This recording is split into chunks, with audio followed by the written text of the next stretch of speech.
Hello everyone, welcome back again. आज मैं आप सभी के लिए लेके आई हूँ मकर संक्रांति स्पेशल रेसिपी, जो है बहुत ही जबरदस्त, जो टेस्टी तो है ही, साथ में हेल्दी भी होने वाली है। तो चलिए वीडियो स्टार्ट करते हैं। और आज की रेसिपी यदि आप लोगों को पसंद आए तो प्लीज लाइक जरूर से कर दीजिएगा, और वीडियो को बिना स्किप किए पूरा जरूर से देखिएगा, तभी आपको अच्छे से समझ में आएगा। तो चलिए, सबसे पहले हमने यहाँ पे कच्ची मूंगफलियां ले ली है। और यहाँ पे आप जरूरी नहीं है कच्ची मूंगफलियां ले, मेरे पास कच्ची वाली रखी हुई थी तो मैंने इनका यूज कर लिया। यदि आपके पास रोस्टेड वाली हैं तो आप वो भी ले सकते हैं। बस यहाँ पे क्या करना है, यदि आप कच्ची मूंगफली ले रहे हैं तो जब इन्हें सेक रहे हैं इस तरीके से, तो गैस का फ्लेम मीडियम टू लो रख के ही सेकिएगा, हाई फ्लेम पे मत कीजिएगा, क्योंकि फिर ये क्या होगा कि जल जाएंगे एक साइड से और एक साइड से ऐसे ना कड़ी हो सकती है। तो ये देखिएगा, जब थोड़ी सी सीख जाए तो इस तरीके से आप एक बार चेक कर लीजिएगा। यदि छिलका आसानी से उतर रहा है तो बस यहाँ पे आप गैस को बंद कर दीजिएगा। तो लगभग 2 मिनट लगे हैं। और ये देखिएगा, मूंगफली के इतने सारे फायदे हैं।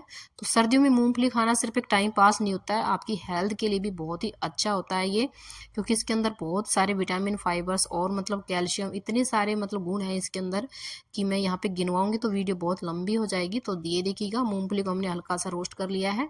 इसके बाद एक कटोरी भर के मैं यहाँ पे मखाने ले रही हूँ। बहुत ही टेस्टी और ज़बरदस्त रेसिपी बनने वाली है आज की, साथ में हेल्दी भी है और टेस्टी भी है। तो पूरा ज़रूर से देखिएगा बिना स्किप किए। तो इन्हें भी हम ऐसे ही रोस्ट कर लेंगे, कुछ भी नहीं डालना है यहाँ पे आपको घी वगैरह। ऐसे इन्हें थोड़ा ड्राई रोस्ट कर लीजिएगा। देखिए, इन्हें रोस्ट करने का सिर्फ और सिर्फ एक ही रीज़न है, घर में रखे रखे ना ये थोड़े से सीलन आ जाती है इनके अंदर। तो आप इन्हें रोस्ट कर लेंगे तो जब हम इन्हें ग्राइंड करेंगे ना तो इजीली ग्राइंड हो जाएंगे और एक क्रंच सा आ जाता है इनके अंदर। अब इसके बाद 2 चम्मच तिल लिए मैंने वाइट वाले। ज़्यादा तिल यहाँ पे डालने की ज़रूरत नहीं है, तो सिर्फ आपको यहाँ पे 2 ही चम्मच तिल चाहिए। तो यहाँ आप गैस का फ्लेम लो रख के इन्हें थोड़ा सा भून लीजिएगा, बस ज़्यादा कलर चेंज करने की ज़रूरत नहीं है। तो चलिए, बस मैंने इन्हें थोड़ा सा सेक लिया एक तरीके से, तो इन्हें भी मैंने निकाल लिया है। और मूंगफली थोड़ी ठंडी हो गई थी तो इसके बाद देखिए मैंने इनका छिलका उतार लिया है। तो गर्म करने से ना छिलका मतलब ईजिली उतर जाता है। अब छिलका देखिए उतर तो गया है, आप चाहें तो इन्हें ना फटक भी सकते हैं। और यदि आप फटक नहीं चाहते, नहीं आता है आपको फटकना, क्योंकि मम्मी वगैरह तो अच्छे से फटक लेती हैं, तो यदि आपको नहीं आता है तो आप इस तरीके से कर सकते हैं। लेकिन मैंने इन्हें फटक लिया था साइड में ले जाके, तो यहाँ पे ये साफ हो गई हैं। और अब यहाँ पे मैं देखिए लगभग 2-3 मुट्ठी भर के यहाँ से मूंगफली के मैंने यहाँ पे निकाल लिए हैं, यानी कि हाफ से थोड़ी सी कम मैंने साइड में रख ली। इनका हम यूज़ बाद में करेंगे। तो यहाँ पे देख सकते हैं इतनी मूंगफली मैंने रख ली है। अब चलिए इन्हें हम ग्राइंड कर लेते हैं। तो इनका एक मतलब दरदरा सा पाउडर बना लेना है, ज़्यादा महीन पीसने की ज़रूरत नहीं है, इनको थोड़ा सा दरदरा सा पीस लेना है। तो यहाँ पे आप देख सकते हैं मैंने इन्हें थोड़ा दरदरा सा पीस लिया है, मतलब कुछ टुकड़े बड़े भी हैं और कुछ टुकड़े ना जैसे छोटे भी हो गए। यदि हम इनको ज़्यादा ग्राइंड करते तो फिर बिल्कुल ही मतलब पाउडर सा बन जाता। तो चलिए इन्हें हम निकाल लेते हैं। और आज की जो रेसिपी है, देखिए हमने सारी चीज़ें ऐसी डाली है जो सर्दियों में खाई जाती है, यानी कि हर चीज़ के अपने एक अलग ही फ़ायदे हैं, अलग ही गुण हैं। तो आप ज़रूर से बनाइएगा ऐसे इस तरीके से। तो मूंगफली को हमने ग्राइंड कर लिया है, इन्हें हम साइड में रख देते हैं थोड़ी देर के लिए। और जो हमने मखाने रखे थे तो ये हल्के से गर्म है अभी, तो थोड़े से गर्म गर्म में ही इन्हें ग्राइंड कर लीजिए। यदि ज़्यादा ठंडे हो जाएंगे तो आपको ग्राइंड करने में दिक्कत आ जाएगी। तो बस इन्हें मैं थोड़ा सा दरदरा सा पीस लेती हूँ और ये लीजिएगा, बस चुटकियों में हो जाएगा आपका काम इस तरीके से।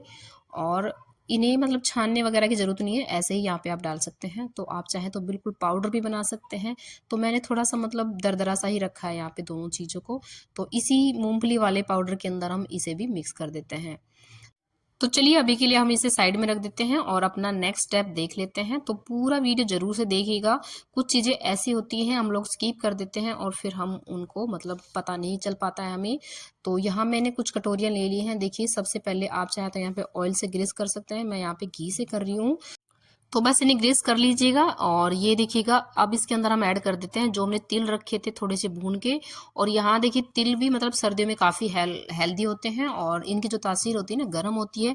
तो बच्चों के लिए भी हेल्दी होते हैं और बड़ों के लिए भी और बुजुर्गों के लिए भी, सबके लिए हेल्दी होते हैं। तो सर्दियों में तिल के अपने अलग फ़ायदे होते हैं। तो फिलहाल तो मैं यहाँ पे कम ही यूज़ कर रही हूँ। तो सब कटोरियों में इस तरीके से मैंने थोड़ा थोड़ा डाल दिया है। और यहाँ पे आप चाहें ना तो खसखस भी डाल सकते हैं यदि आपके पास है, तो इससे भी आपकी जो रेसिपी है दिखने में अच्छी रहेगी। इसके बाद हमने जो मूंगफलियाँ बचा के रखी थी, इन्हें भी हम इस तरीके से डाल देते हैं, कटोरियों में फैला देते हैं। आप चाहें तो यहाँ पे थोड़ा और ज़्यादा भी भर सकते हैं या फिर कम, अपने हिसाब से कम ज़्यादा कर सकते हैं, मतलब कोई मेजरमेंट वगैरह की कोई दिक्कत नहीं है यहाँ पे। तो चलिए, 500 कटोरियों को मैंने रख दिया है साइड में। अब हम चलते हैं गैस की तरफ। तो यहाँ पे लगभग 2-3 चम्मच मैं यहाँ पे पानी ऐड कर देती हूँ और अब गैस को आप यहाँ पे हाई कर सकते हैं। और मैं यहाँ पे डाल रही हूँ लगभग 200 ग्राम गुड़। तो गुड़ को थोड़ा-सा मैंने ना चक्कू से मतलब छोटे-छोटे टुकड़ों में तोड़ लिया था। आप तोड़ के डालिएगा, आपका काम आसान हो जाएगा। और यहाँ आप गैस का फ्लेम हाई टू मीडियम रख के गुड़ को मेल्ट कर लीजिएगा। बस यहाँ पे आप गैस का फ्लेम हाई रख सकते हैं और इस टाइम जब आपका गुड़ लगे कि इस तरीके से मेल्ट हो रहा है, तो आप मीडियम टू लो ही रखिएगा, वरना आपका जो गुड़ है ना वो कड़ा हो सकता है। इस चीज़ का आप ध्यान रखिएगा। इस तरीके से लो ही रखिएगा, मेरी मानिएगा तो मैं तो लो पे ही इसे कर रही हूँ, क्योंकि लो पे ही अच्छा पकेगा और आपका जो रिजल्ट है वो अच्छा आएगा। तो देखिए ये हमारा गुड़ परफेक्ट तरीके से पका है या नहीं है, इस तरीके से चेक ज़रूर से कर लीजिएगा 2-3 बार। एक कटोरी में ठंडा पानी ले लीजिएगा। अब सर्दियों का सीज़न है तो पानी तो ठंडा ही मिलेगा, तो इस तरीके से डाल के आप चेक कर लीजिएगा। तो अभी तो मैं देख रही हूँ, देखिए बिल्कुल ऐसे ना फैल ही रहा है, मतलब बिल्कुल ऊपर भी नहीं उठ रहा है। तो अभी तो गुड़ बिल्कुल कच्चा है, यानी कि इसे हमें और पकाना है। तो चलिए कंटिन्यूसली इसे चलाते हुए पका लेना है। और मैंने ना इसे 2-3 बार बीच-बीच में चेक कर लिया था, क्योंकि कई बार ऐसा होता है कि हम पकाते रहें और फिर ना गुड़ कड़वा हो जाता है, मतलब इसका टेस्ट जो है ना अलग हो जाता है, कड़वा हो जाता है। तो आप 2-3 बार इस तरीके से चेक ज़रूर कर लीजिएगा। यदि मतलब ये जो है ना थोड़ी देर डालने के बाद देखिए, मैं यहाँ पे निकाल के दिखाती हूँ, तो ये ऐसे खिंच रहा है। तो ये अभी बिल्कुल भी तैयार नहीं हुआ है, तो इसे अच्छे से पकाना है हमें। तो गैस का फ्लेम तो लो ही रखिएगा इस टाइम पे आप। तो मैंने यहाँ पे देखिए 2-3 बार चेक कर लिया था। तो अभी हम इसके अंदर 1-2 सीक्रेट चीज़ें ऐड करने वाले हैं, जो हर कोई नहीं बताता है, जिससे आपकी जो रेसिपी है परफेक्ट बने, मार्केट जैसी बने। तो यहाँ आप गुड़ के अंदर 2 चम्मच चीनी ऐड कर दीजिएगा, इतने गुड़ के अंदर काफ़ी रहेगा। और गुड़ के अंदर चीनी डालने से क्या फ़ायदा होता है, क्योंकि हम यहाँ पे चिक्की बनाने वाले हैं, तो ये है ना दांतों पे चिपकती नहीं है जब यहाँ पे आप चीनी इस तरीके से डालते हैं। तो लास्ट बार मैं फिर से एक बार चेक कर लेती हूँ और इसके बाद दिखाती हूँ। देखिए गुड़ का जो कलर है ना कितना चेंज हो गया है, तो यहाँ आप देख सकते हैं। अभी हम कुछ चीज़ें और ऐड करेंगे इसके अंदर, जिससे आपकी जो रेसिपी है वो परफेक्ट बने। तो यहाँ आप गुड़ इसको देख सकते हैं, गुड़ जो हम तोड़ रहे हैं इस तरीके से, तो मतलब टॉफ़ी के जैसे ना टूट रहा है, कट कट की आवाज़ में, जैसे हम टॉफ़ी खाते हैं ना ऐसी आवाज़ आ रही है। तो यहाँ गुड़ बिल्कुल परफेक्ट बन चुका है। तो गैस का फ्लेम तो मैंने लो ही रखा हुआ है। तो यहाँ 2 पिंच सोडा ऐड कर दीजिएगा। इससे क्या होगा, सिर्फ इसका कलर ब्राइटेंड होगा, मतलब इस चीज़ पे कोई असर तो नहीं पड़ेगा। लेकिन इस जो गुड़ है ना, जिस इसका डार्क कलर हो गया ना, ये थोड़ा सा लाइट कलर हो जाएगा। इसके बाद हम ऐड कर देते हैं जो हमने मूंगफली और मखाने का जो पाउडर बनाया था, इसे हम डाल देते हैं। बहुत ही अच्छी और टेस्टी बन के रेडी होगी।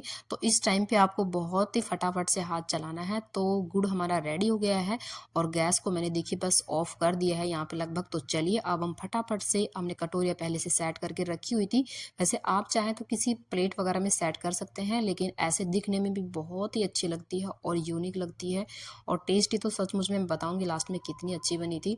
तो फटाफट से हाथ चला के इस तरीके से डाल दीजिएगा, मतलब आप जितनी थिकनेस इनकी रखना चाहें इस हिसाब से। तो मैंने लगभग 2-2 चमचे भर के इस तरीके से डाल दिए हैं। और अब देखिएगा फटाफट से ही आपको इन्हें सेट भी करना है। तो अभी ना इतनी गर्म है कि आप इन्हें टच तो नहीं कर सकते, लेकिन एक तरीका बताऊँगी। देखिए यहाँ आप घी लगा के चम्मच से करेंगे ना, तो भी ये चम्मच से चिपकेगा, क्योंकि तुरंत देखिए एकदम हम लगाते हैं इस तरीके से, तो ये चिपकता है। तो यहाँ आप देख सकते हैं। तो मैं एक अच्छा सा जुगाड़ बताती हूँ आप लोगों को। इस तरीके से ठंडा पानी ले लीजिएगा, और ठंडा पानी से क्या होगा, मतलब आपका हाथ नहीं जलेगा। इस तरीके से ऊपर से इन्हें एक बार फ्लैट कर दीजिएगा। तो बस ठंडे पानी में हाथ देते जाइएगा और इस तरीके से ऊपर से इन्हें सेट कर दीजिएगा, ताकि अच्छे से मतलब दिखने में थोड़ी अच्छी लगे। तो ये ट्रिक बहुत ही काम की है। वैसे आप चाहें तो यहाँ पे हाथ पे थोड़ा घी भी लगा के कर सकते हैं, लेकिन घी से ना हाथ तो जलेंगे और ये सेट तो हो जाएगी, लेकिन आपके हाथ जलेंगे। लेकिन ठंडे पानी में डालने से आपके हाथ नहीं जलेंगे। तो थोड़े से तिल ऊपर से भी मैं यहाँ पे डाल देती हूँ। बस फटाफट से हमारी जो चिक्की है ना गुड़ वाली, बहुत ही टेस्टी सी हेल्दी सी बन के रेडी है। बस इन्हें कुछ देर के लिए साइड में रख देते हैं। इसके बाद दिखाती हूँ मैं कितनी ज़बरदस्त बन के तैयार हुई है। तो यहाँ देखिएगा 5-7 मिनट के लिए हम इन्हें ऐसे छोड़ देते हैं। और ये देखिएगा बिल्कुल अच्छे से ना, मैंने हाथ से चेक कर ली थी, तो मतलब अच्छे से ना टाइट हो चुकी है। अब देखिए इन्हें निकालने के लिए एक अच्छी सी ट्रिक बताती हूँ। आप चाहे तो वैसे चक्कू से निकाल सकते हैं, लेकिन निकालेंगे ना तो टूट फूट जाएगी। तो आप इससे अच्छा ना गैस पे रख लीजिएगा बिल्कुल 1 सेकंड 2 सेकंड के लिए, और इसके बाद तुरंत आप इजीली इसे इस तरीके से निकाल सकते हैं। तो है ना एकदम से ज़बरदस्त, बिल्कुल मार्केट वाले जो लेके आएंगे ना उससे भी ज़्यादा कई गुना टेस्टी लगेगी। और इसके अंदर हमने सारी चीज़ें हेल्दी वाली डाली है, तो आपकी सेहत को भी कोई नुकसान नहीं होने वाला है। तो इस लोहड़ी, इस मकर संक्रांति आप ये रेसिपी ज़रूर से बनाइएगा और अपनी पूरी फैमिली को खिलाइएगा। आई होप आज की जो रेसिपी है आप लोगों को ज़रूर पसंद आई होगी। तो वीडियो को लाइक करने में बिल्कुल भी कंजूसी मत कीजिएगा। तो फटाफट से नीचे लाइक का बटन दिया हुआ है और फटाफट से प्रेस कीजिएगा। और ऐसी मेरी नई नई रेसिपीज़ देखना चाहते हैं तो आप मेरे चैनल को सब्सक्राइब भी कर सकते हैं। तो चलिए, दिखने में तो ये है ही सुंदर, और मैं यहाँ आपको ना इनको तोड़ के भी दिखाऊंगी। तो आप इन्हें किसी को भी देंगे ना तो मतलब कोई बता नहीं पाएगा कि इसे आपने घर में बनाया है, और ऐसे बनाएंगे ना तो मतलब दिखने में भी ये इस तरीके से यूनिक लगती है। तो चलिए, आप लोग भी ज़रूर से बनाइएगा इस लोहड़ी, मकर संक्रांति, या फिर ऐसे भी बनाएंगे तो भी बहुत ही मज़े की लगेगी। और आप इन्हें ना स्टोर करके रख दीजिएगा किसी एयर टाइट कंटेनर के अंदर, मतलब ताकि ये ना इसके अंदर सीलन ना आए। तो ये कई दिनों तक ऐसी बनी रहेगी। जैसे हम मार्केट से लेके आते हैं ना, तो इन्हें ऐसे रैप कर देंगे ना तो ये बिल्कुल ऐसे ही रहेंगी। तो यहाँ आप तोड़ने से पता लगा सकते हैं कितनी ज़बरदस्त बनी है। यानी कि जब मार्केट से लेके आते हैं ना, बिल्कुल बिल्कुल भी चिपचिपी नहीं है और ना ही दांतों से चिपकती है। तो इस तरीके से ज़रूर बनाइएगा, एकदम से परफेक्ट बनेगी और आपकी कोई भी चीज़ें ना वेस्ट नहीं होगी। तो मेरे बच्चों से तो वेट नहीं हो रहा और नीचे से निकाल के ना खा रहे हैं। तो चलिए, मिलते हैं नेक्स्ट वीडियो में। Bye bye.